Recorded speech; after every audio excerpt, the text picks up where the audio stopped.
Los Angeles, building was beginning on the Northrop factory.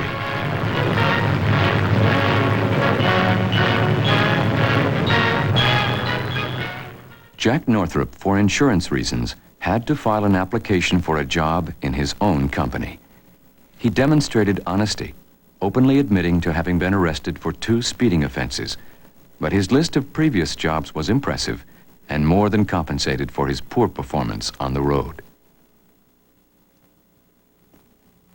One of the first buildings on the Hawthorne site was a wind tunnel, a place where Jack's dream, the flying wing, could be thoroughly tested. But Northrop needed work, and when the U.S. Navy asked Northrop to bid against Douglas for the production of the Dauntless dive bomber, Jack jumped at the chance. He put in a low bid and was told by the Navy the contract was his. Celebrations began, but Jack's old partner and now competitor, Donald Douglas, intervened and had the decision reversed. Well, when Jack heard this, he said, "Come on, we're going to Washington." So back again we go. And this time, Jack was upset. And he said to the Admiral Towers, who was then in charge of the Bureau Air, he said, "Admiral, you people have gone back on your word. You told us just a week ago that we had the contract. Now you say it's going to go to Douglas. We can't trust the Navy. Ted, I don't want you to ever come near the Navy again. Goodbye." And he came home. Well, this was quite a spot. Well, I at least knew enough about business to recognize that probably we had underbid Douglas, so that it would have been very unlikely that we would have made any money on that contract. This is the Vultee Vengeance dive bomber. The British, under threat from Germany, needed them in quantities Vultee could not provide. Jack Northrop didn't like the Vengeance design, but his company desperately needed the money.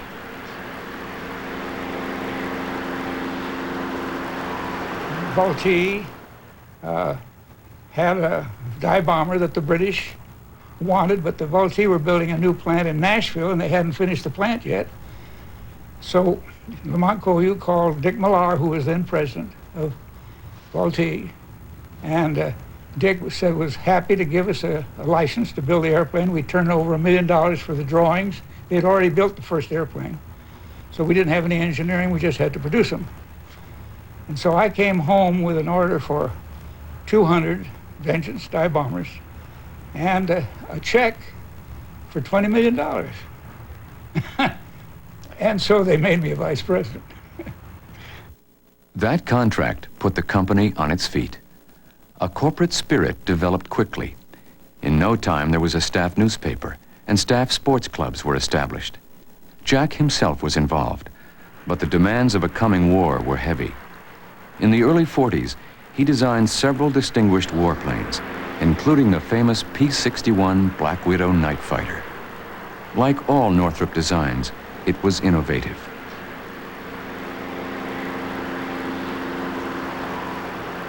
Over 700 were built, and it became one of the classic planes of World War II.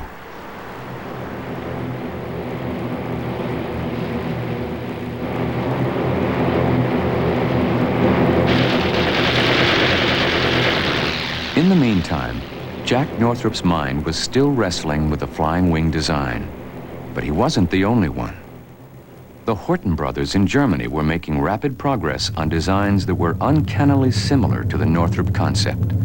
Both parties, separated by the Atlantic, were unknowingly involved in a race along an almost identical track.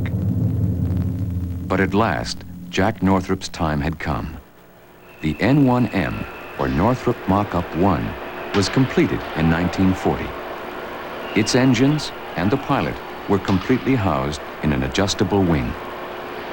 It was very close to Jack's ideal of a completely clean design, totally committed to reducing drag and maximizing lift.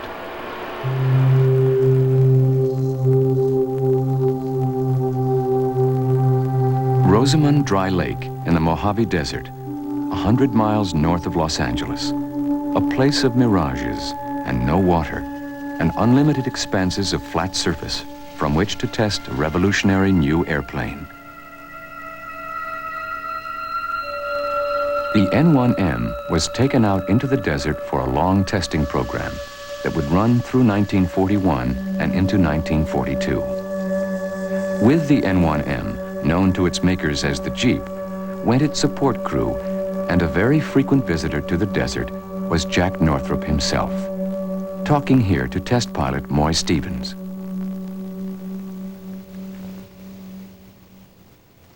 The first public flight of the N1M was a great day for cameramen. Their pictures, shown on newsreel screens all around the country, gave the public something very new to talk about.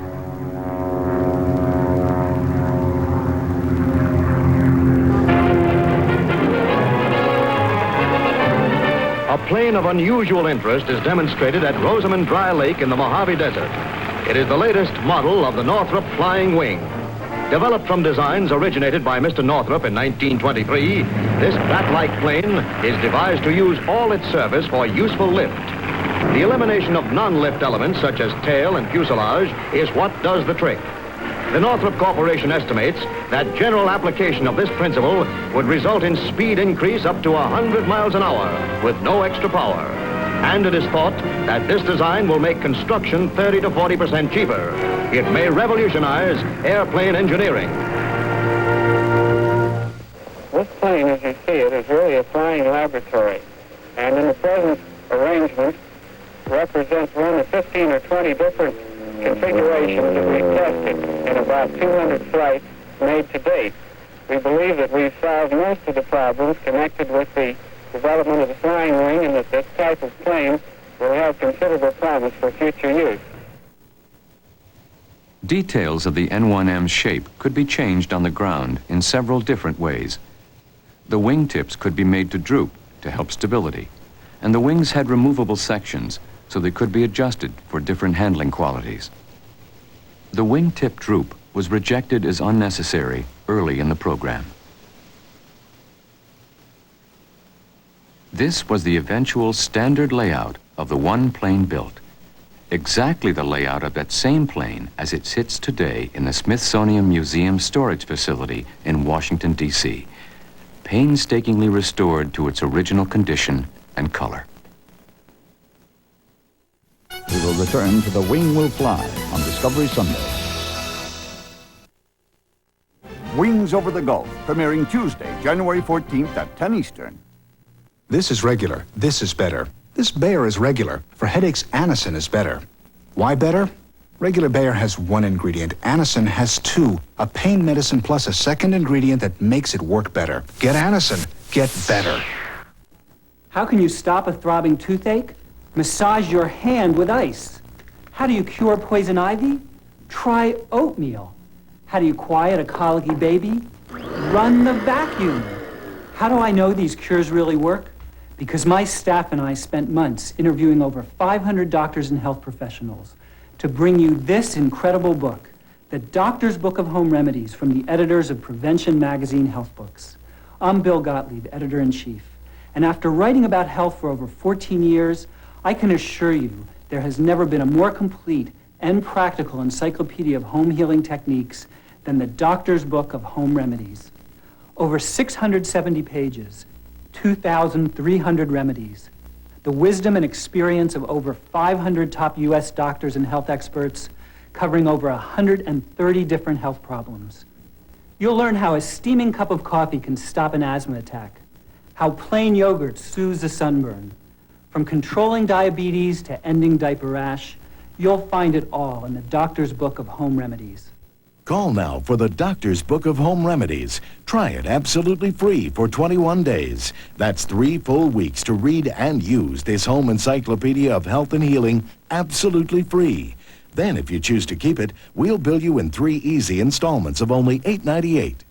And as a free gift, you'll also get this Meals That Heal cookbook. Over 50 pages of recipes and recommendations on the foods and dishes that can help make you well and keep you healthy. Remember, you can try the Doctor's Book of Home Remedies free for 21 days, and the free Meals That Heal cookbook is yours to keep. So call now.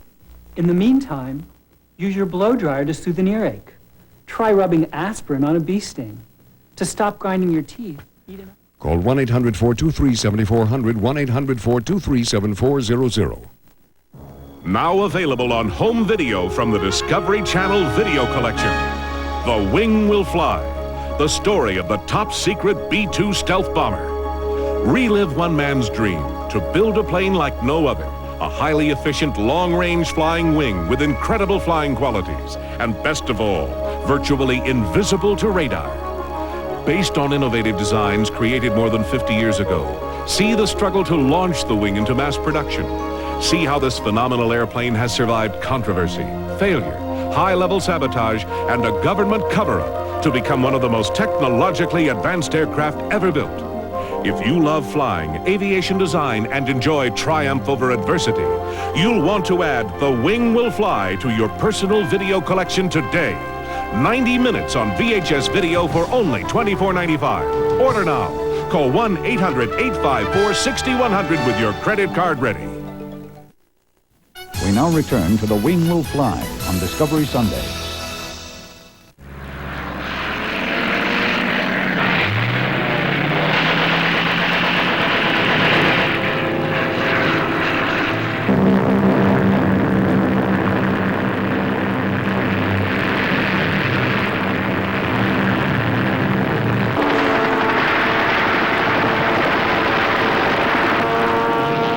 At the height of the Battle of Britain, American military authorities became concerned that if Britain fell, America would need a new weapon. It would need a bomber capable of a special task, a bomber that could fly 10,000 miles, carrying 10,000 pounds of bombs, and return with 15% of its fuel remaining. A bomber that could fly from America into Germany and back. A task tailor-made for the big flying wing. Walt Cerny, Jack Northrop, and Bill Sears applied themselves to coming up with a viable design. For Jack Northrop, it was crunch time. Time for a large version of the wing to show its stuff. The Army Air Corps contracted Northrop to build one XB-35. Wingspan 172 feet. No plane like this had ever been built. Everything housed in the wing. Fuel, engines, bombs, crew. No vertical fins, just a flying wing. But first, a smaller version, the N9M. 1/3 full scale, 60-foot wingspan, designed as a flying test bed and pilot trainer.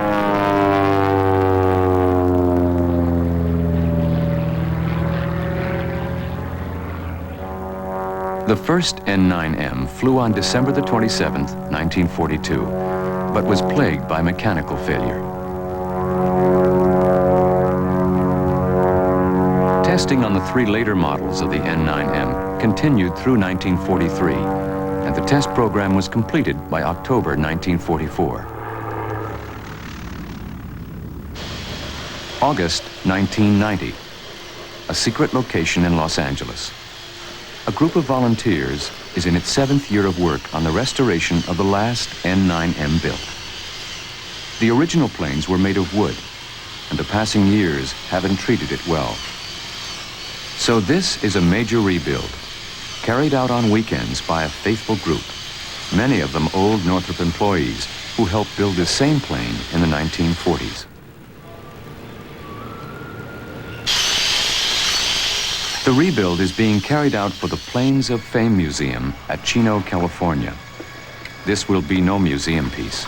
Eventually, after years of work, this wing will fly. Well, it takes time, and if this plane had been an all-metal airplane, we probably could have been flying 3 to 4 years ago. Now we hope to fly sometime next year. But it's been a very difficult project getting woodworkers. That's a skill that's been lost a lot in this country. You find a few average home builders build a wood airplane, but a plane of this type, a magnitude, it's a great undertaking. It's not even being done anywhere in the world anymore, out of wood. We've just copied. We've copied all of the wood pieces and glued them together. It's all glued, and it's just been a labor of love, really.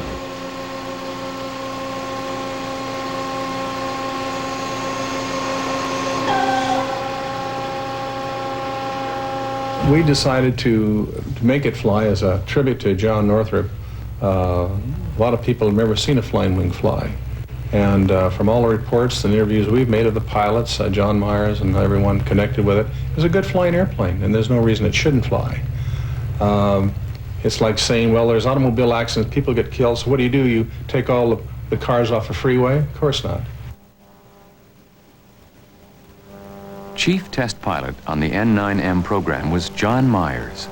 He spent many hours helping to iron out the problems of the design, getting the N9M to the point where it was accepted, for all its radical shape, as a stable, flyable design.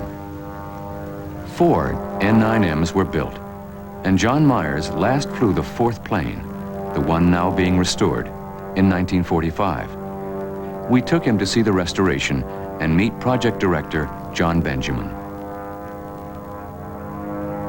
Left wing is pretty well done now, center section and power plants.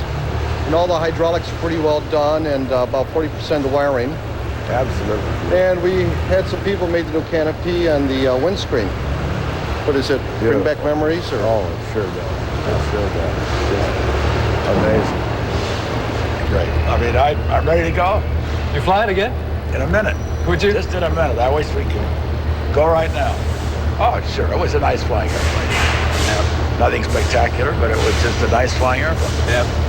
John, would you be happy to sit behind him there with him flying? As long as we have insurance, I'm ready to go. I used to solve that problem with insurance companies for all that's coming around to me to have have an insurance policy. They'd say occupation, I'd say prototype test pod. They'd say goodbye.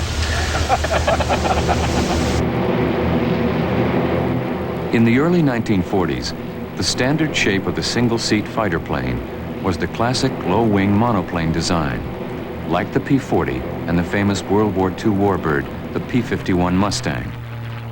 All other countries involved in the war had planes that were basically similar in design and also fairly close in performance and handling.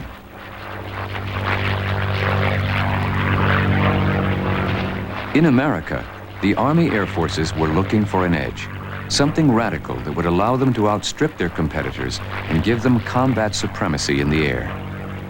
The most unusual-looking fighter of the time was the famous Lockheed P-38 Lightning, with its twin engines and tail booms. But in the corridors of the Army Air Forces, almost any idea was worth examining.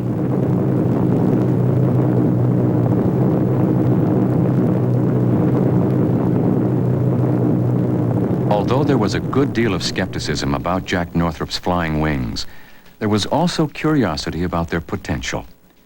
So at the time the Army Air Forces contracted the B-35 long-range bomber, it was also suggested to Jack Northrop that he could think about fighter applications of the wing. With his associates, he developed some wild concepts. The most extraordinary was the flying ram, the XP-79, in which the pilot lay prone to fly a wing designed to slice the tails off enemy airplanes. Mr. Northrop had found out that in a prone position you could sustain about 14 Gs without blacking out. Also, we weren't hitting anything with our guns. Our gun sights were really, we talked in terms of Kentucky windage. You had to supply your own lead and all the rest of it. So Mr. Northrop thought that if he could design an airplane in which a pure wing, in which the pilot lay down so that he could sustain 14 Gs or so, that the way to get to knock down enemy bombers was to design a wing that you would fly through a part of the opposing airplane. This is one version of the prototype, the MX-324. The one John Myers worked with had skids and a wheeled platform that could be dropped after takeoff. It was rocket-powered, but all early flights were towed as a glider.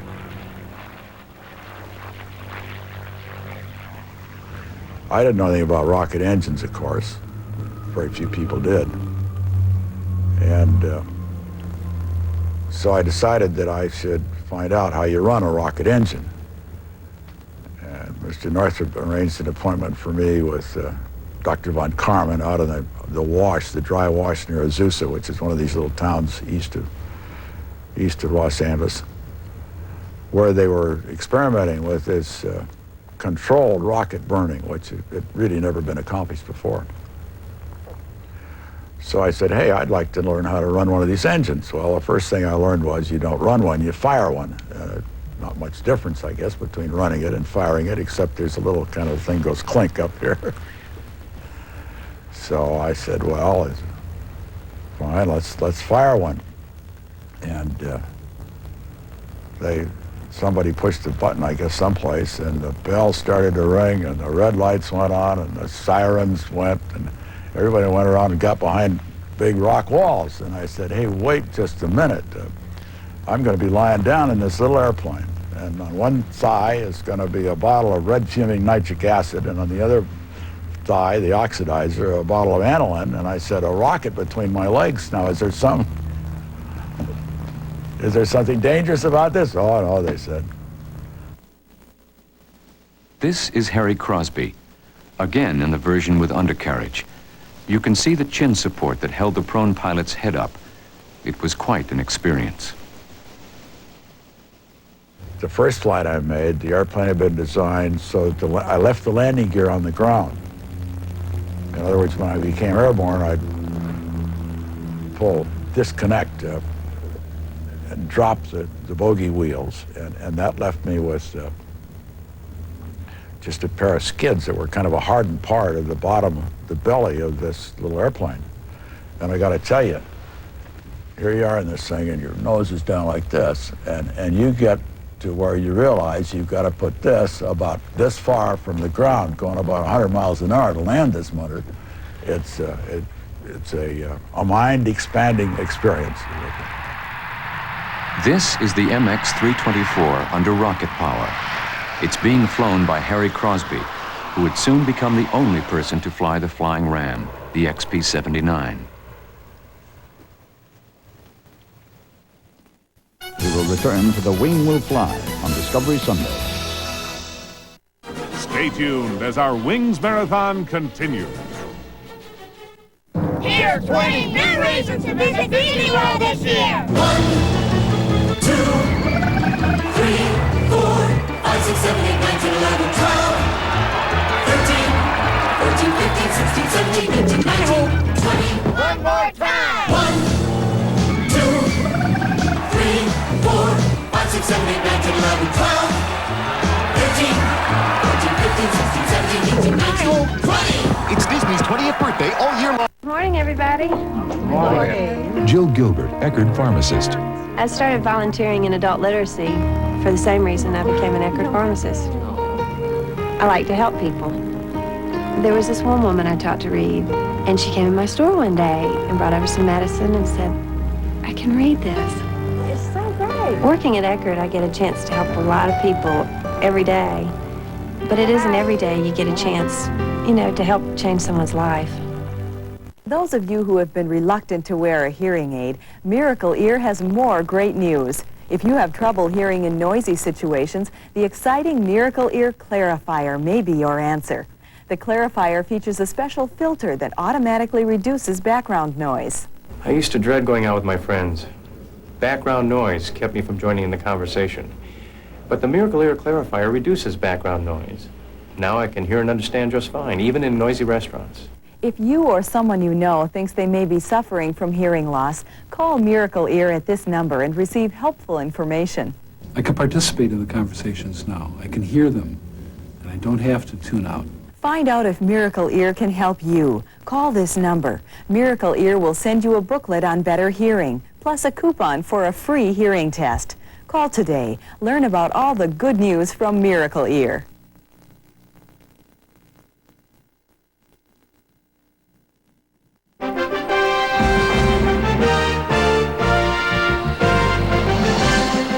January 17th, 1991.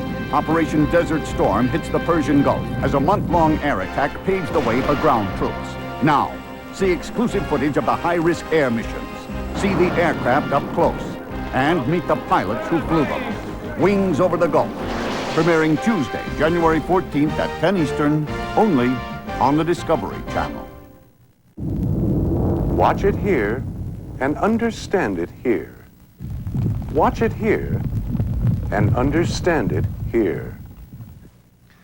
Ever get the feeling the world is moving too fast? How can you keep up with all that's happening? New discoveries, new technologies, new ideas. For more than 2 million readers, the answer is Scientific American, the world's foremost science magazine. Call now for your free trial copy, then decide. Accept a 1-year subscription, 11 more issues, 12 in all for just $19.97. Or cancel, owe nothing, and keep your trial issue. But if you do subscribe, you'll get 2 special gifts. This parchment replica of Scientific American's first issue dated 1845, and this impressive collection of articles by Nobel Prize-winning scientists, including Albert Einstein. Call for your free issue without obligation. The number is 1-800-522-7100. That's 1-800-522-7100. We now return to The Wing Will Fly on Discovery Sunday.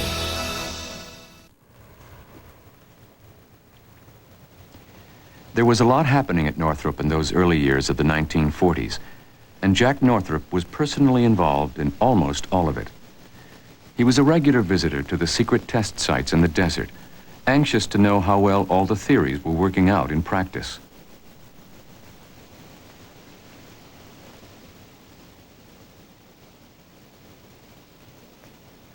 Fighter planes and bombers weren't the only possibilities for flying wing development. This is the JB-1, a glider prototype for an unmanned rocket missile. There was one big problem for the pilot of this glider: landing. The wings generated a cushion of air that made it difficult to touch down. It just went on and on and on. Eventually, it would come back to Earth. On weekends, Dad might have something to do down at the plant, and or maybe an evening, and he'd ask me if I wanted to go down. And they had the mock-up of the XB-35 wing. Also, they're working on the XB-56, which I just was very excited about. To me, it was like a rocket ship. And I went down there, and he expected me to be quiet about it and not talk about these things. Because this was wartime and they were secret projects. Secret. And he trusted me, and I didn't tell a soul, and it practically killed me. The XB-56 was another fighter prototype. It had an enormous Pratt & Whitney double-row radial engine enclosed in the fuselage behind the pilot, with 2 propellers that revolved in opposite directions.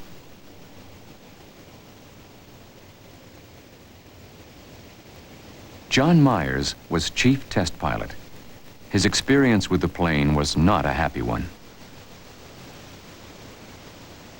It was a landing gear failure in the sense that that after about the 6th hop, I guess it was, that I had made on this airplane, well, a tire failed is what it amounted to, really. It was just about that simple.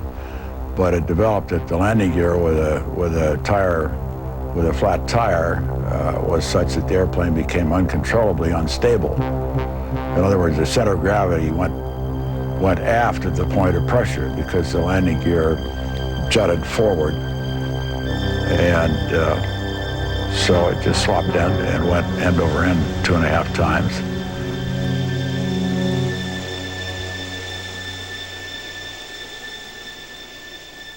And fortunately, I was wearing my polo helmet, and the seat came out, and I came out through the structure with the seat, and ho-hum. My back was broken and an ankle, but nothing very serious. After John Myers' crash, the XB-56 tests were flown by Harry Crosby in the second plane. This one had a high vertical fin. The whole program was so different then. It was so much cut and try, which is, I'm sure, hard for anybody who's in any kind of a modern test program to envision that we could have been so stupid. It really wasn't stupid, the knowledge wasn't there. And people say, well, why did you do such a great, well, weren't you scared? Well, of course, if you weren't scared, you didn't know what was going on. I mean, you start out with that. But we were at war, and I felt that was something that I could do, so I did it. Heck yes, I stayed awake a lot of nights. John Myers was lucky to have escaped with his life. Max Constant in N9M number 1 was not so lucky. He had problems with the controls, crashed, and was killed instantly. Max Constant, whom I hired, was a great guy, and he was a very dear friend, older guy. Oh, gosh, he must have been 40, you know. And so I hired him, and I don't think he lasted 2 weeks. He was supposed to be doing follow-up work to mine on the N9M, and he was making an aft CG test, and as we later reconstructed, he just did, the control reversal took over, and he just didn't have enough power to get the control wheel out of his chest so that he could get out of the cockpit, and the airplane lost the control. It was awfully hard to go to his widow and tell her that she was a widow, you know. And then came Harry Crosby's turn. After the MX-324 program, he went on to the Flying Ram, the XP-79. The first flight of this extraordinary plane was to be its last. I was standing with Jack Northrop on the desert when Harry Crosby on the first flight lost control of that. And we saw him try to get out, and we saw that he was struck by the airplane, which was gyrating pretty wildly at that point. And I felt so sorry for Jack Northrop at that moment. There were just the two of us. I was still on crutches. And I said, Jack, you know, somebody has to do this, and this is what we get paid for. We know that that is apt to happen. So I don't know whether that's an answer to your question or not. Nobody likes to look at the Grim Reaper, you know. Yep. But there's a combination of two things. The first place, it had to be done. And the second place, it's terribly exciting. And maybe there's a third thing, and that is not everybody's doing it, you know. There's a kind of an elevating feeling to that, I guess. Yeah. You got to get your kicks somehow. Max Constant dead, Harry Crosby dead. Failures of the XP-56 and XP-79. For Jack Northrop, the situation was made worse by slow progress on his main project, the big flying wing. This XP-35 was a revolutionary undertaking. Jack tried to create the right working climate to make it happen. And I remember specifically Dad saying the words, "I want Northrop to be a good place to work." During the war, this Northrop, as a company, was a very small company compared to, say, North American, Douglas, Lockheed. It was like a family, and he treated it that way. The employees were a part of the family. He called them all Norcrafters. He took an interest in everybody, and I think that personal touch communicated between the two, and I think that being a part of something totally new in the aircraft business, in a sense, made it interesting and challenging.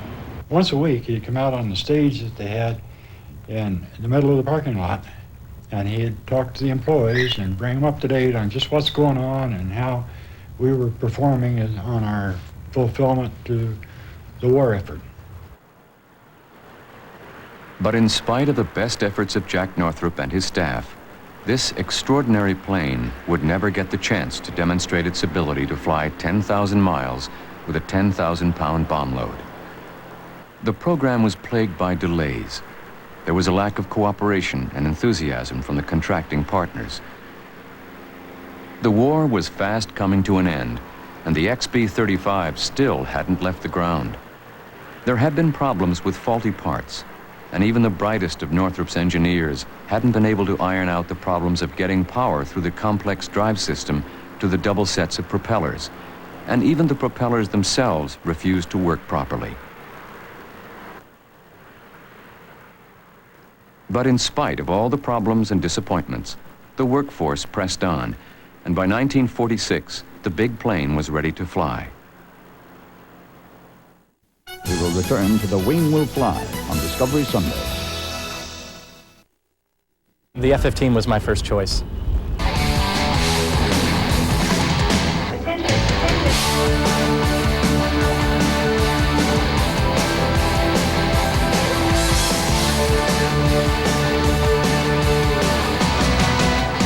I'm really excited about it.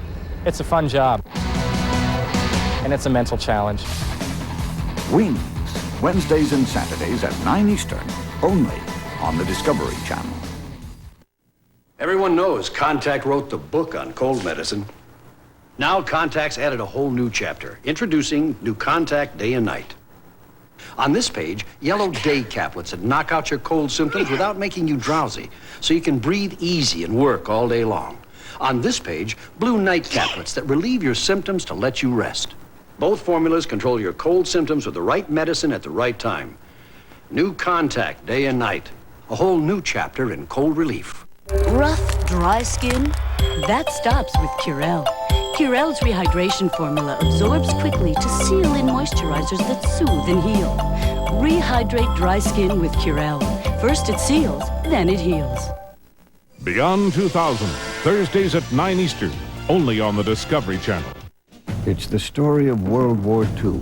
Soldiers and sailors. From the soldiers' point of view. We got hit head-on by a shell from an... Their words I could see debris flying all over them. and their pictures combine recollections with frontline footage and show how ordinary men turned the tide of a worldwide war. GI Diary, Thursdays at 8:30 Eastern, only on the Discovery Channel. Experience the excitement, the adventure, and wealth beyond your wildest dreams as Discovery sets sail on an evening-long treasure hunt. First, on Best of the BBC, dive in search of Spanish galleons and find out why treasure is trouble at 8 Eastern. At 9, the quest continues on Discovery Sunday. Uncover the treasures of a lost voyage, then pursue South America's legendary fortunes in gold. Sunday, beginning at 8 Eastern, only on the Discovery Channel. A morning's worth of fancy footwork can leave a little body kind of short. Lots of vitamin C is used up. So's magnesium and valuable potassium. Good thing they can be put back by eating one Chiquita banana. It gives you what's needed to take some of life's bigger steps. Chiquita bananas, quite possibly the world's perfect food. Every year, the National Academy of Cable Programming pays tribute to outstanding achievements in cable television with the highly coveted ACE Award. And this year, we at the Discovery Channel are proud to recognize our own. To all nominees in line for this most prestigious honor, we salute you and wish you luck in the 13th Annual ACE Awards, a celebration of excellence in cable programming.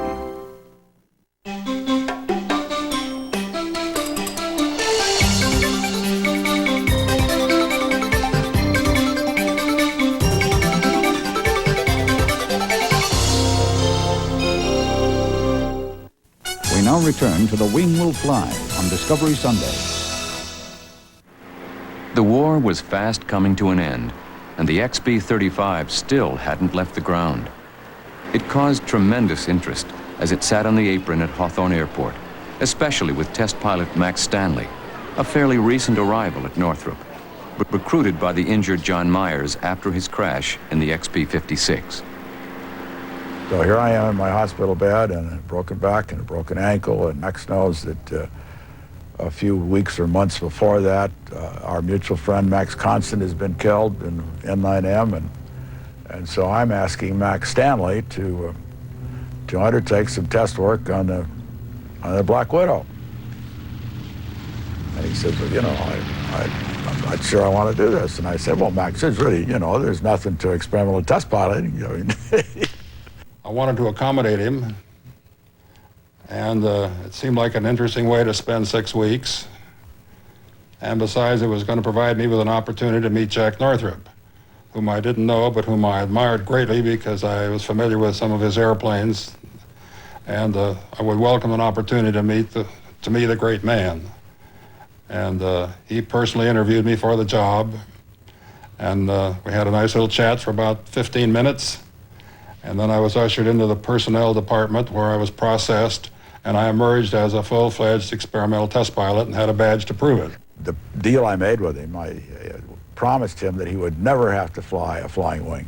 I knew they were developing it, and I had the feeling that it was something far beyond my capability. So one of the conditions I imposed upon my employment was that I would not necessarily be asked or required to fly the flying wing. But then as I went to work and I got to know more and more about the flying wing, I began to change, my attitude changed, and got so I could hardly wait to fly it. But the identity of the test pilot of the XB-35 had not yet been made public, and the plane continued to sit on the apron at Hawthorne Airport. Meanwhile, Max Stanley did have some input into the design of the cockpit layout, but any possibility of him getting a chance to use it was still remote. My immediate boss as a test pilot was the chief aerodynamicist, Dr. William Sears, who contributed significantly to the development and the design of the flying wing. And he called me into his office one day and he said, well, you know, we're getting close to the first flight and we think that you ought to be the pilot, or words to that effect. Well, that really stunned me, but it absolutely overjoyed. I was overjoyed to hear it, and I went out of his office on cloud nine. It was June 1946. World War II had been over for almost a year. The XB-35 was officially in competition with the consolidated B-36 as the post-war long-range bomber, so a great deal hinged on its success. Preparations for the first flight were meticulous. I guess the first decision I had to make was which direction was I going to take off. To the west, which was the normal direction of takeoff at the airport, and into the prevailing wind. But I decided to take off to the east, downwind, because we would wait for a time when the wind was minimal. But the main advantage that had was I was headed for my destination. We were all being sort of tipped off as to when it was going to go. And we all sneaked out, and Jack Northrop was very a stickler.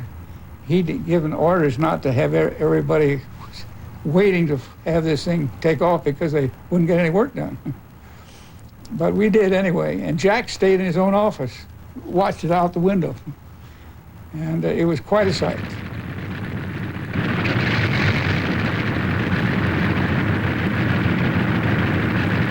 This was a little flight strip, primitive, was weeds on both sides of the runway, thick weeds on both sides of the runway.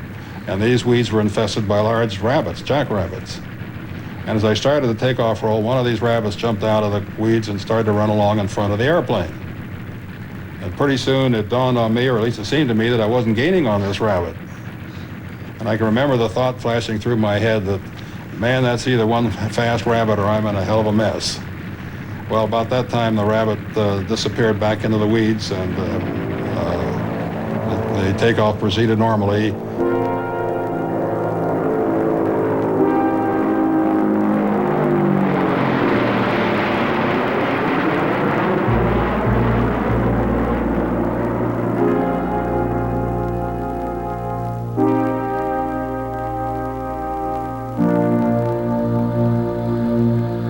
So we took off and flew straight ahead, climbing to about 10,000 feet, leveled off, and made a left turn over the mountains and descended into what was then Muroc Dry Lake.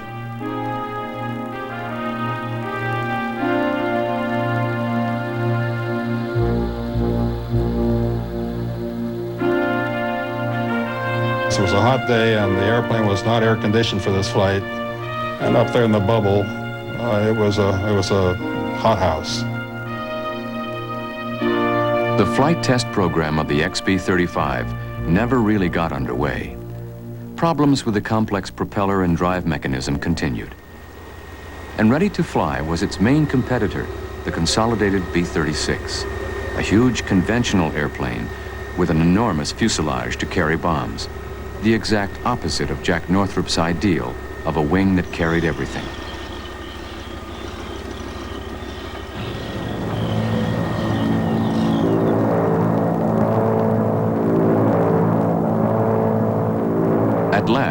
the race was on. Which concept? Traditional wing, tail, and fuselage B-36, or radical flying wing B-35 would become the long-range bomber. In an effort to improve reliability, Northrop decided to scrap the propeller system that was causing problems.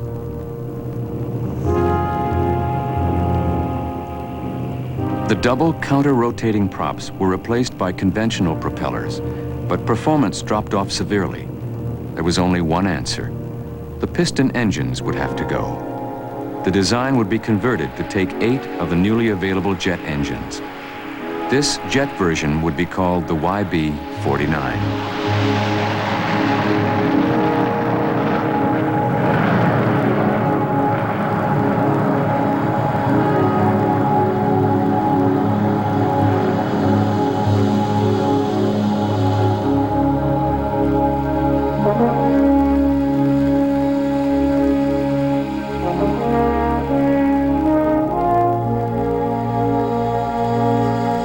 It was exactly the same airframe, but the result of the conversion was a complete transformation in performance.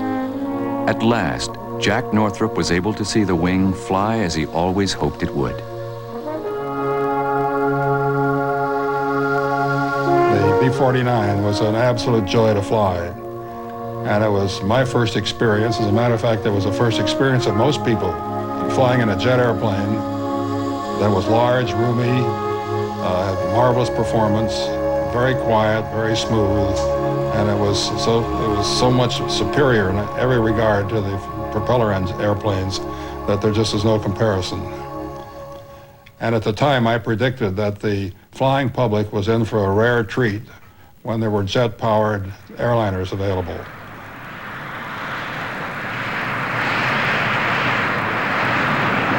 And how did Jack Northrop react to the performance of his big flying wing? Well, he was so overjoyed he was literally jumping up and down. It was probably the highlight of his career.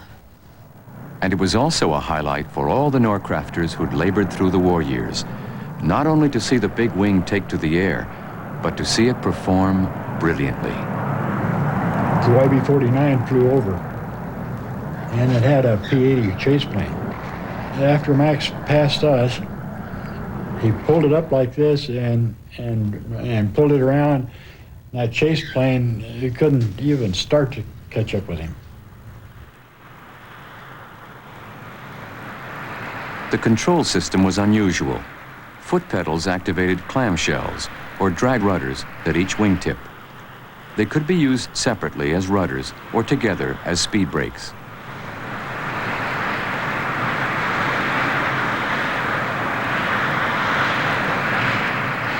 The wheel controlled a set of elevons, which worked as both elevators and ailerons.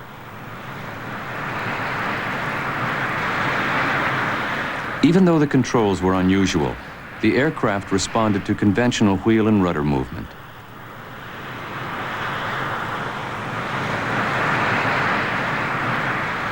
The Army Air Force's test pilot on the YB-49 program was Major Robert Cardenas. He made the first flight in the second YB-49 produced. Being a little guy, of course, you like to master big things, and this was a big thing. It was a 172-foot wingspan. I had 8 jet engines. That was the most thrust I'd had.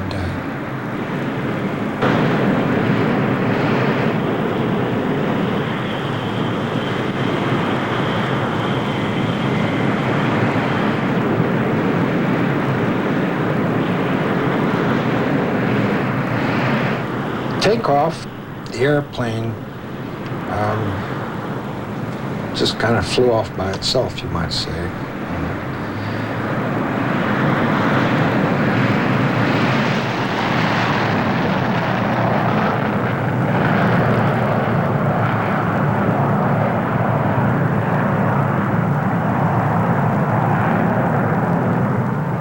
In the air, once the gear was up, it was a dream to fly. It had a wheel instead of a stick. If I put a stick in there, you'd have felt like a fighter pilot. But it was sensitive, but not sensitive to the point that you were fearful of something happening. No, you had to realize that it was sensitive, but it flew very nice.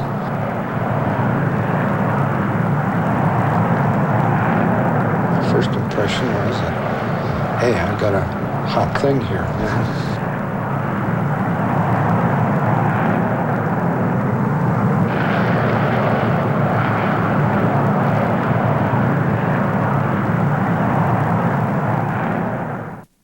Return to The Wing Will Fly on Discovery Sunday. Soldiers! Their words and their pictures show how ordinary men turned the tide of World War II. GI Diary, Thursdays at 8:30 Eastern, only on the Discovery Channel. Car and Driver magazine declared its road manners are in the import vein, but comfort is better. And if you're wondering what else they had to say about the new Oldsmobile 88 Royale, call 1-800-343-OLDS. We'll send you their complete test drive evaluation on video cassette, free. Because when Car and Driver says the new 88 has hit the elusive style mark, it deserves more of your time than we can give it here. Oldsmobile, the power of intelligent engineering. This is a tough business.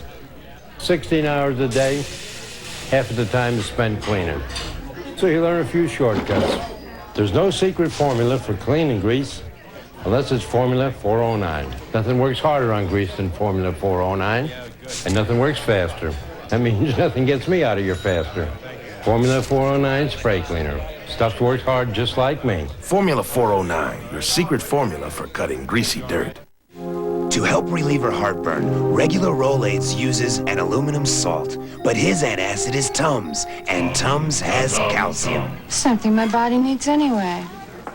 I like that. Tums. It's a voyage of technological artistry, created through scientific thought, designed on a space-aged canvas, producing a manufacturing phenomenon. It's the Soloflex muscle machine. Call now and take your body on an incredible voyage to renewed beauty. Soloflex, 21st century design for today's needs. People in Pueblo, Colorado can't say why they do things better than most. But could it be because Pueblo is the home of the Consumer Information Catalog? Could it be that they all got free catalogs by writing to Pueblo, Colorado? Nah. Theirs is a world of mystery and honor, a brotherhood of courage marked by mental discipline and physical stamina. The French Foreign Legion on World of Valor, Friday at 9 Eastern, only on the Discovery Channel. Excuse me, do you know what stock options are? I wish I did.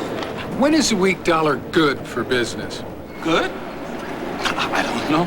The world of finance and investing can be pretty confusing unless you call for this. The Wall Street Journal's video guide to money and markets.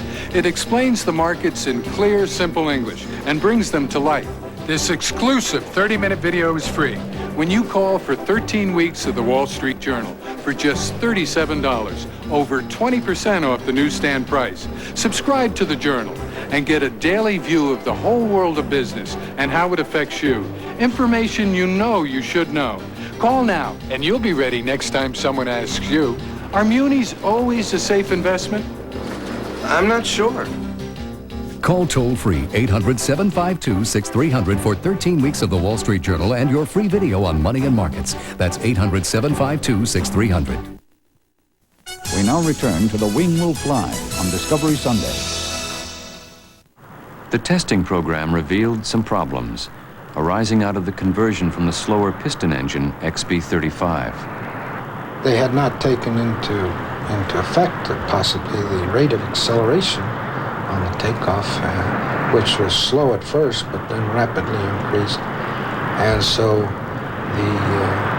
the gear doors, the main gear doors, we damaged the gear doors because the higher airspeed. And then I found out that they had not modified the landing gear to retract faster than the 35. And so I had to pull up rather steeply. A lot of people thought maybe I was trying to show off, but actually I wasn't. And then a triumph. On April 26, 1948, Max Stanley set a record for time in the air. I was the pilot on the flight to demonstrate that this airplane did in fact have a 4,000-mile range capability, carrying a 10,000-pound simulated bomb load. So we flew from, I don't know whether it was Edwards by this time or not, I think it was, from Edwards to Phoenix, made a turn, came back to over Edwards, up to San Francisco, made a turn, back to Edwards, this round-robin circuit to negate the wind effect. And we flew a total of, there's been conflicting numbers bandied about. I think the best number is 3,950 statute miles. At this stage, Robert Cardenas came off the program to continue his engineering studies. He nominated his friend Captain Glenn Edwards as his successor. The friendship we had was, yes, very close, and also my admiration for Glenn Edwards, because actually, as far as stability and control is concerned, he helped Dr. Perkins of Princeton write the book on how to do stability and control flight testing in jets. I flew out there with Glenn and checked him out in the B-49. I had full confidence. In fact, I thought he's probably going to do a better job than I could have done. The flight test program took place high above the Mojave Desert. Glenn Edwards was not as enthusiastic about the basic flying qualities of the plane as Cardenas. And in the Northrop camp, there was a feeling that he would not take advice that would have helped him. But in any case, when the YB-49 took off early one June morning in 1948, Major Danny Forbes was at the controls with Glenn Edwards in the co-pilot seat. There were 3 other people in the plane. It was a routine test flight.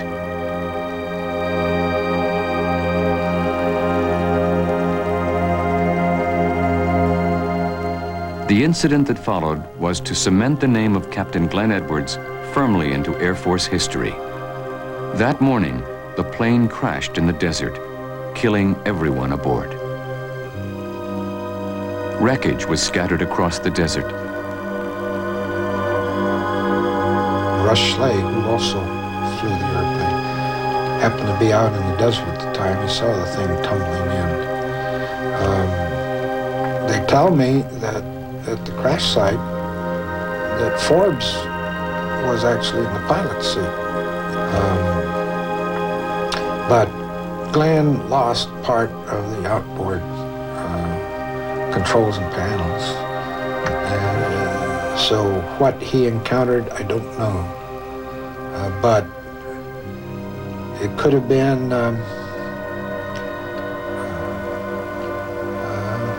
well, it was structural failure. Why? I don't know. To this day, over 40 years after the crash, you can go out to the crash site and pick up small pieces of wreckage of that YB-49. And just over the horizon, at what used to be Muroc Dry Lake, Captain Glenn Edwards' name lives on. At Edwards Air Force Base, home of the Air Force Test Flight Center and landing site of a NASA space shuttle.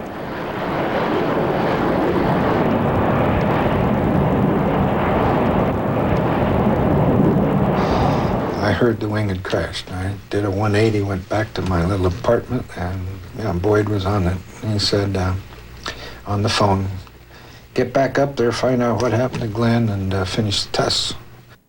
For Jack Northrop, enjoying the growing enthusiasm for the plane among some Air Force personnel, the crash was a shock and a disappointment.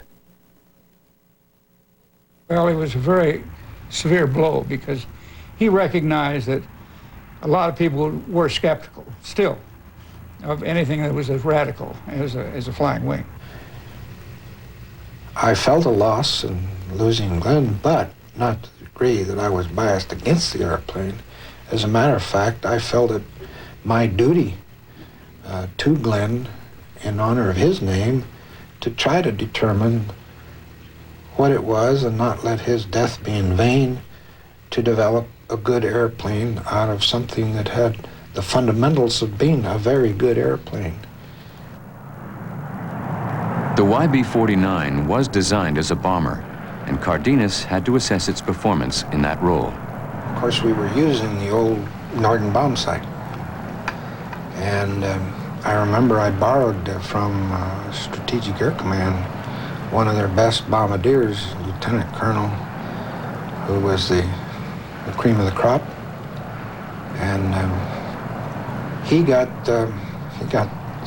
airsick looking down through the peephole of the sight because of the translation of the land going back and forth like this. The Norden bomb sight had been developed in World War II. It was state-of-the-art in bomb-aiming technology, but it needed a stable bombing platform.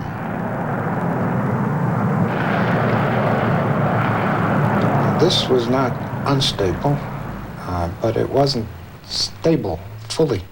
It would go 5, 4, 2, 1, 1, 1, 1, 1, 1. Finally, you could get it back down to 0, but it took quite a long bomb run to get the thing back down to 0. And there were other problems with cockpit and bomb bay design. They were all correctable, but they were still problems. In November 1948, Cardenas spoke directly to Jack Northrop. I gave my report on the possible causes of the large errors on the bombing run, the marginal stability. And when I got through talking, there was silence, and then Mr. Northrop spoke up, and he said, "Well, gentlemen, I have great respect for Major Cardenas's judgment and his flying abilities. I believe that what he said was so. I possibly may have not been totally informed, but Northrop has a lot of work to do." At this point, the Minneapolis Honeywell company modified their autopilot, which was on board the airplane, to serve as a yaw damper. It was a dual function, with an autopilot and a yaw damper. And when this yaw damper was in operation, it damped out the directional oscillations to the point where I think it could be said that it met the specifications.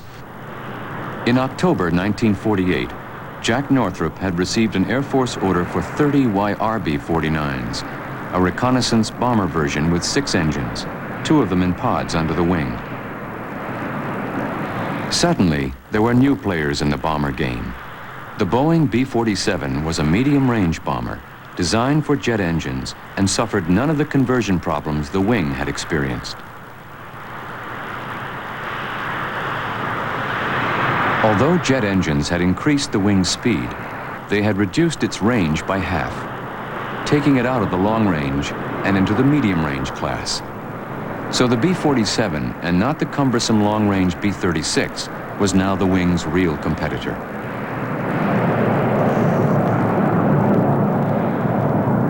At this stage, there was only one YB-49 in existence, and in February 1949, it had a chance to show its stuff. Piloted by Robert Cardenas with Max Stanley as co-pilot, it flew non-stop from Edwards Air Force Base to Andrews in Washington, D.C. in record time. I was able to penetrate through a cold front that was between me and Andrews Air Force Base, right over the Allegheny Mountains.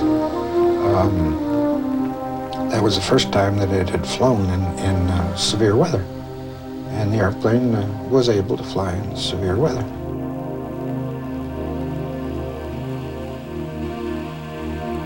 From takeoff to over the field at Andrews was 4 hours and 5 minutes.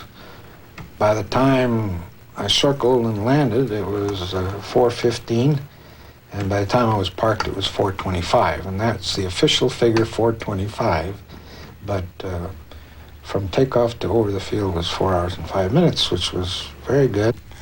And there were hordes and hordes of people that came out to look at the airplane.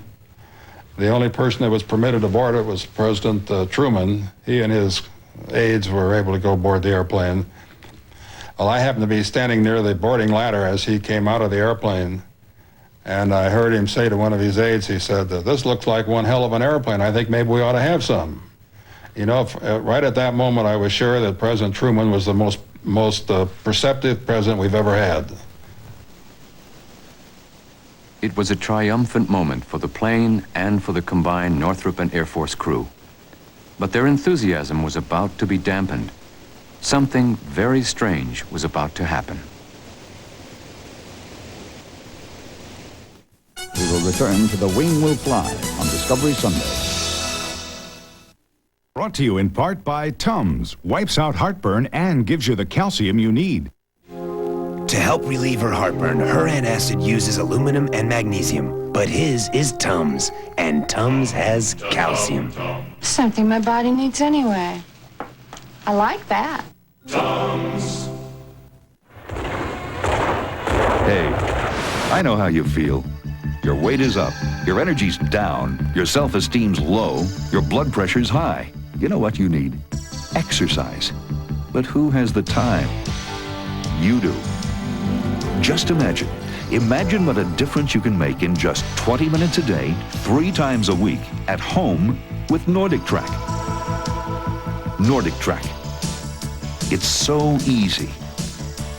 Just like walking and swinging your arms. But the workout's unbelievable. They call it the world's best aerobic exercise. Just like cross-country skiing, Nordic Track's patented flywheel provides smooth and non-jarring continuity of motion. It exercises your leg muscles in a gentle, natural way, so there's no stress on your back or your knees. Nordic Track's pulling motion works all the muscles of your upper body through a wide range of motion. That's not true of exercise bikes, treadmills, or stair climbers, which only work your legs. But by exercising your total body, Nordic Track gives you more of a workout in less time. It burns more calories than other exercisers while conditioning all of your body's major muscle groups. It lets you accomplish fitness goals such as weight loss, cardiovascular health, increased energy, and reduced stress. With Nordic Track, you'll simply look and feel better than you ever have before. I'll bet you never imagined fitness at home could be this easy and convenient, or that you could actually enjoy becoming more slender, energetic, confident, and fit. Now is the time to get rid of that unfit body. Create a new you. Try Nordic Track for 30 days at home with no risk or obligation. Call now for a free video and brochure. You'll see and feel the difference. My little brother's so clueless. He probably thinks wings is just something you swim with. What a baby. So I told him, you better smarten up. Start watching the Discovery Channel with me and Dad. Every month we get this great magazine, TDC magazine. It stands for the Discovery Channel. It was really easy to get. We just called 1-800-TDC-8343 and charged it. And it cost less than my new baseball hat. Dad says it's great because we can plan a whole week at a time with this special grid. And they tell what every single show is about. Mom says it's great because they have beautiful pictures and lots of articles for her to read. And she doesn't even mind if it sits on the coffee table. Sarah! But she does mind if I do. Call 1-800-832-8343 and receive 12 monthly issues for only $14.95. That's more than 50% off the cover price. Have your Visa or MasterCard ready. We now return to The Wing Will Fly on Discovery Sunday. On the way back, somewhere out over the Rockies, I began to lose engines. The gentleman who was in the bubble in the back of the Stinger started singing out fire on 1, fire on 3, fire on 4, and the flight engineer was chopping off. I lost 6 out of the 8 engines. The only field that was within my radius to get into, which was Winslow, Arizona. And I don't know if you've ever been to Winslow, Arizona. First of all, it's high. Second, the field is not very big. I landed in the first 3 feet of the runway and I finally stopped on the last 3 feet of the runway. Jet engines in those days had a lubrication system that used and then discarded oil, but this should not have been a problem. The maintenance record had been signed off as full of oil and full of fuel. There was no oil inside each cell. In other words, there had been no, and it would have been odd indeed if 8 different cells all had the same rupture, but there was no oil coating on the inside. Suffice to say, it was not the fault of the engines. It had sufficient oil that if it had never been filled, I would have had enough to come home. But yet, they weren't. It is a mystery, yes. I know that several people have pointed the finger at Sergeant Cunningham, who was my flight engineer and crew chief, and was the guy that signed off on the papers. Either he signed off or a ground crew signed off. When we were getting ready to take off from Wright Field, my co-pilot, Captain Pete Sellers, advised me that Sergeant Cunningham had gotten sick and he was going to check in up at the hospital. And it's just a kind of a flashback, a deja vu. I thought, gee, you know, Cunningham was in the hospital the day that Glenn Edwards crashed. I said, Pete, go up there and get him. We need him for the flight. Some people have taken that story and applied some sinister meaning to it, especially since Cunningham got killed afterwards on a motorcycle. I've looked at all the documents and I've heard that story, and I'm assuming I wouldn't know how you think sabotage on the part of the government, the military, who? It's something, John, I think, that keeps the legend alive. The YB-49's transcontinental record was not to stand for long. The YB-49 completed its flight at an average speed of about 511 miles per hour. The following day, the XB-47 made roughly the same flight, and its speed that day was 607 miles per hour. So there was a tremendous difference in terms of the aircraft's performance. And by the late 40s, and certainly all the way through the 50s, speed was the name of the game. The flying wing, with its very thick airfoil, was never going to be maximized for high-speed performance. In 1949, a succession of blows occurred. In January, the order for 30 YRB-49s had been canceled. Air Force tests still experienced bomb accuracy problems in spite of the Honeywell yaw damper. And then, the one remaining YB-49 crashed in the desert and burned. This was the end for the YB-49s. The plane had been involved in a series of high-speed taxi tests when the pilot, Russ Schley, began to experience severe nose-wheel shimmy problems. The undercarriage had collapsed.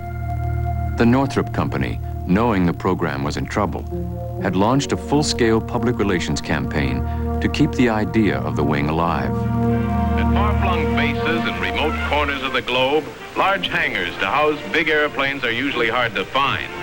When these planes are repaired and maintained, the men must work in the open, often in bitter weather, which slows them down and makes the task far more difficult and costly in time and money. But not the flying wing. To shelter the wing requires only a small and modest structure, hardly more than a large Quonset. Placed on dollies, the wing can be trundled sideways into its hangar, a hangar that is small, economical, and easily constructed.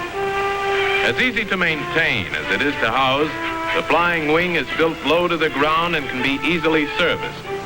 Short ladders or low platforms available at any airport are all that are required to reach almost any part of even a large flying wing. And if the military rejected the wing, there was still the possibility of passenger transport. The theory was brought to life in this elaborate promotional film. Now, Now, a preview of the flying wing transport of tomorrow. The midsection provides ample room for 80 passengers. Spaciousness keynotes the luxurious main lounge, extending 53 feet inside the wing. And future air travelers will really see something. Through the plexiglass windows of the front wing edge, passengers have an unimpaired view of the Earth unrolling thousands of feet below. Coast-to-coast flights in 4 hours may not be too far away. The dorsal tip of the plane provides an excellent vantage point to see the world go by. Snug as bugs in their magic carpet, air travelers can look down on mere Earthlings as the double quartet of mighty turbojets whistle them through space.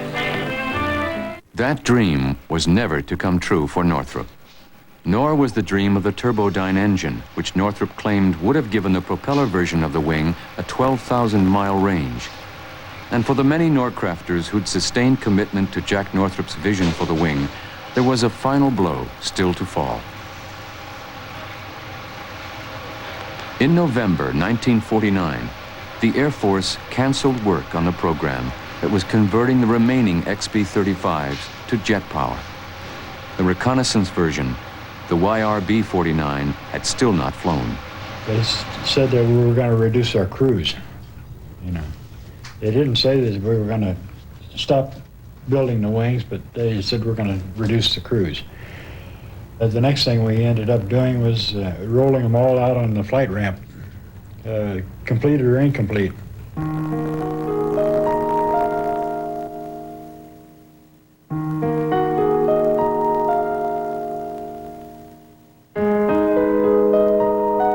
One of the saddest days in our lives, I guess, in my life and many of the rest of us who believed so firmly in the program. And we just couldn't believe that this was happening. All the employees felt about like I did. And we all signed a petition that we would finish up the flying wings in our spare time without pay. Jack was deeply moved by this gesture of loyalty and faith in his flying wing, but could find no way of agreeing with their desire. He tearfully advised them that there was no way the company could assume the liability of completing work on the unfinished YB-49. He had to urge them to forget the idea, for it would have offended the company's principal customer, the United States Air Force. They called us together and they said, we're going to take everybody in the department down on the flight ramp to cut up the wings. So that's what we did. With the help of the Air Force was, I guess it was Army Air Corps then. We unbolted, drove the rivets out, disassembled, and put it in the big tubs, you know, the scrap aluminum. It was sold for scrap aluminum. We were all really disappointed, but you know, the company was telling us to do it, so we did it. Jack Northrop's vision, sustained over 30 years of effort, was now destroyed. All hope of saving the wing had disappeared. Since I was aware of what he was doing, he was working toward the flying wing. It was everything. It was his goal. And it was just devastating. It affected his health. He was not really, for a long time, he was not the same person. He wasn't as jovial, certainly not as happy. So it had a great impact. Jack Northrop's reaction was colored by the fact that he firmly believed he was the victim of conspiracy and high-level political power plays in the fight for Air Force contracts. At the time, John Myers was vice president in charge of sales for Northrop. Looking back on it, it was just naive of us not to realize the tremendous pressures which would be exerted by Convair.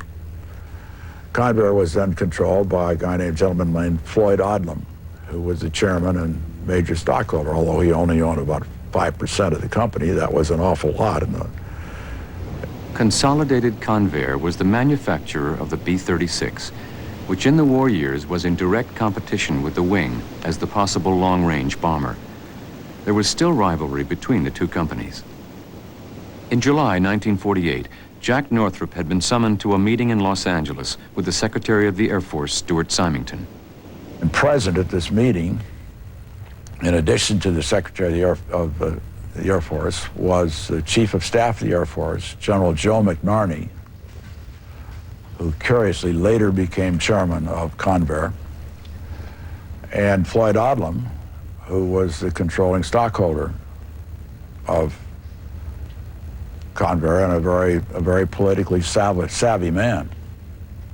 Jack said that as soon as they got there, it was obvious that there was something afoot, because Symington stood aside or sat aside with his host and in effect gave him a lecture on just the problem that the Army Air Corps had in supporting two competing companies that both had bombers.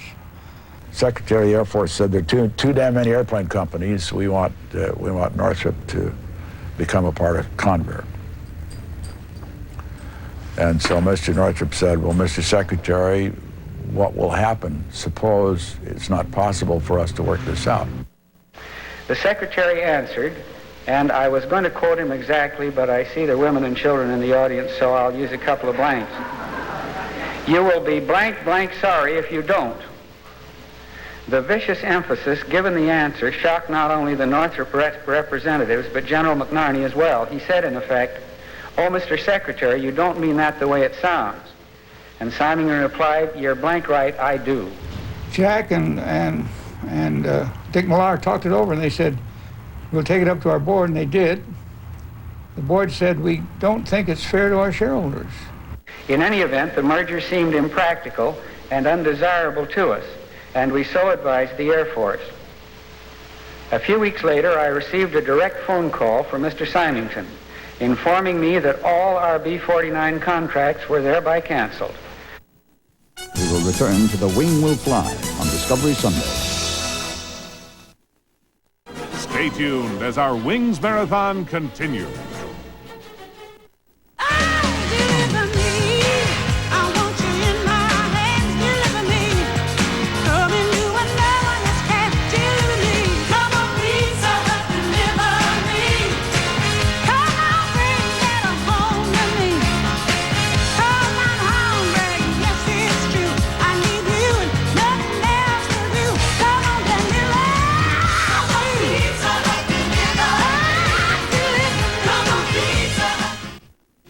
To help relieve her heartburn, regular Rolaids uses an aluminum salt, but his antacid is Tums, and Tums has calcium. Something my body needs anyway. I like that. Tums. Do you want to make more money? Sure, we all do. So call this free number to find out how easy it is to train at home for a better career. At ICS, more than 10 million men and women have prepared for new careers without setting foot inside a classroom. And now at home, in your spare time, you can get your diploma or your degree. Choose from any one of these courses: high school, TV, VCR repair, child daycare, computer programming, electrician, veterinary assistant, medical dental office, bookkeeping, legal assistant, interior decorating, drafting, hotel restaurant management, learning the personal computer, or get your degree. You can major in business management or accounting. Make this important call right now. Call now for the free information Sally Struthers spoke about. Then decide if you want to train at home for a better job or career to make more money. Call 1-800-252-0600. There's no obligation and no salesman will visit you. Call 1-800-252-0600. Call now.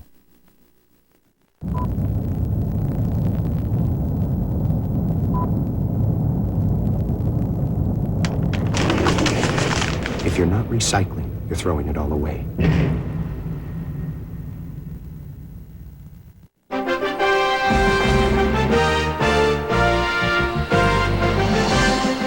January 17th, 1991. Operation Desert Storm hits the Persian Gulf as a month-long air attack paves the way for ground troops. Now, see exclusive footage of the high-risk air missions. See the aircraft up close and meet the pilots who flew them. Wings over the Gulf. Premiering Tuesday, January 14th at 10 Eastern, only on the Discovery Channel. Hi, I'm Susie at Video Magazine. Would you like to get a free trial issue of video? There's a whole new world of exciting video products on the market. Camcorders, VCRs, and TVs. But which one is best for you? Month after month, Video Magazine lets you in on the hottest camcorders and coolest VCRs, the latest and the greatest, where the buys are and which movies are worth watching, secrets of professional shooting, and how to get the most out of your dollars. Act now and get our annual camcorder issue, special awards issue, and full preview issue, all devoted to state-of-the-art new products. You can try Video Magazine risk-free by calling the number on your screen now. You'll receive the magazine on a free trial basis. If you decide to subscribe, it's just $9.97 for 11 more issues. That's 66% off the newsstand price. Call 1-800-858-3733 to get your free trial issue. That's 1-800-858-3733. We now return to The Wing Will Fly on Discovery Sunday. Ted Coleman has written a book about the wing story. In 1987, he wrote to Senator Symington for his version of the decision. Senator Symington replied that he had never chosen any equipment not recommended by the Air Staff, and that he'd informed Mr. Northrop of the Air Staff's decision to choose the B-36. Mr. Coleman took Senator Symington's advice and spoke to General Curtis LeMay, former Air Force Chief of Staff. He said I was just, the World War II was over. I felt we were going to move into the supersonic age, and he said that big airplane had a big, thick wing, and in my view, it was more suitable to have a thin wing airplane for supersonic bomber than to have a big airplane that would have a long range but not high speed.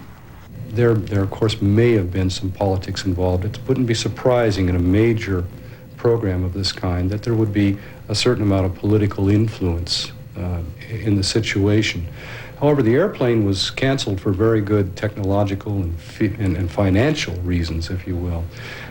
If you recall back in the post-war years, it was a time of very lean budgets, and the XB-47 was an airplane that was maximized for the medium-range bomber role in terms of its speed and other capabilities.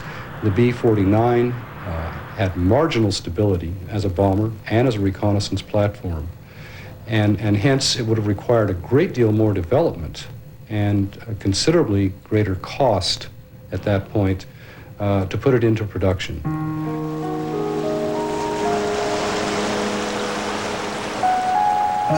Jack became ill, and his physician advised him to take a long vacation, which he did.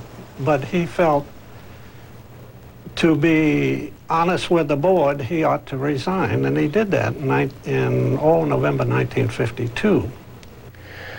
One of the things he wanted to do was to get as far away from aviation as he could. He had this very bitter experience, and I know that his connection with Northrop Aircraft was non-existent, really. In his long retirement from aviation, Jack was honored many times. He lost money in real estate and dabbled in other interests, including many remarkable inventions. But he never forgot the wing. His passion for it remained as strong as ever.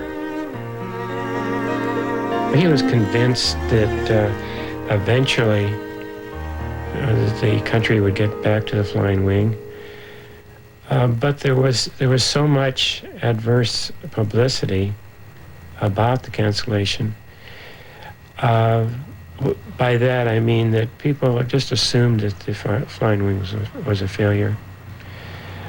But he knew that we'd get back to it eventually, or somebody, he hoped the United States would do it before some foreign power. He wanted to make sure that NASA knew something about the wing. And so he wrote a letter to NASA and invited them to come out and visit with him. And he was prepared with some posters, some charts that I had drawn up. A friend of mine is an artist and did this for him. comparing the conventional with the non-conventional, the wing. That was in 1976. Just after that meeting, he received a letter from NASA saying how they'd been re-examining wind tunnel data on the XB-35 and YB-49, and that their analysis and studies done by other manufacturers of large aircraft had confirmed the superiority of the flying wing design approach as an efficient load carrier. At least the letter made Jack Northrop aware that the flying wing had not been completely forgotten. By 1980, he was an old man in poor health. With all his achievements behind him, he had moved to La Cañada to live with his son's family. But then in April that year, he was secretly cleared by security and taken to a highly classified design area of the Northrop Corporation. Among the people he met there was Dr. John Cashin, co-designer of the B-2.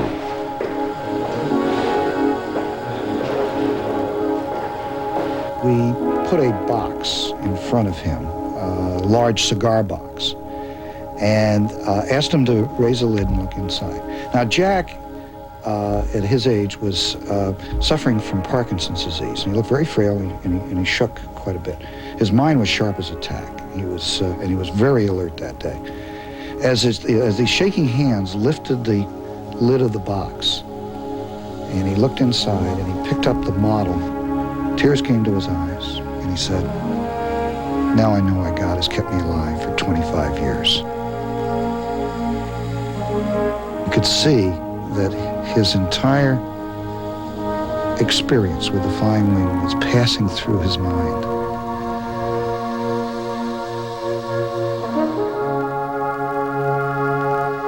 The B-2, the stealth bomber, is one of the world's most technologically advanced planes. It is designed to move completely undetected behind enemy lines.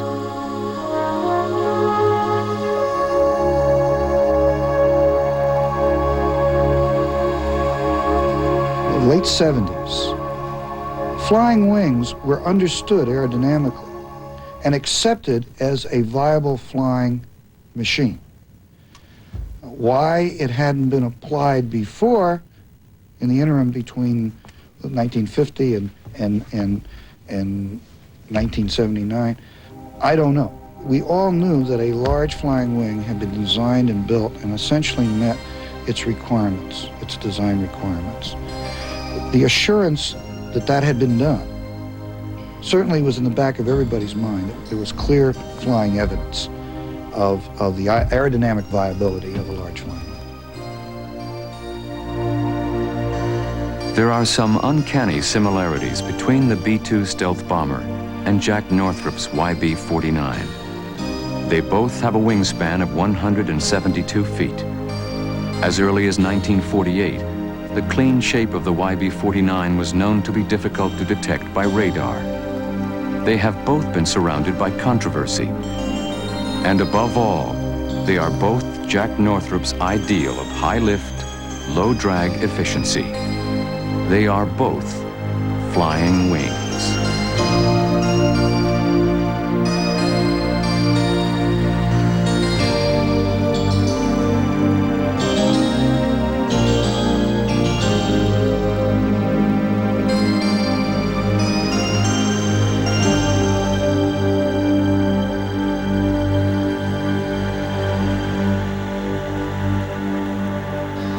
Mr. Northrop was 30 years ahead of his time, that's what it was. We had to wait till technology caught up with the total system. He was so basic and so decent and so honest and such a lousy businessman. And a great genius, a great genius. I heard Donald Douglas once say, Donald Douglas Sr., that Jack Northrop had contributed more to aviation than anybody in his time. It was my privilege to work for him.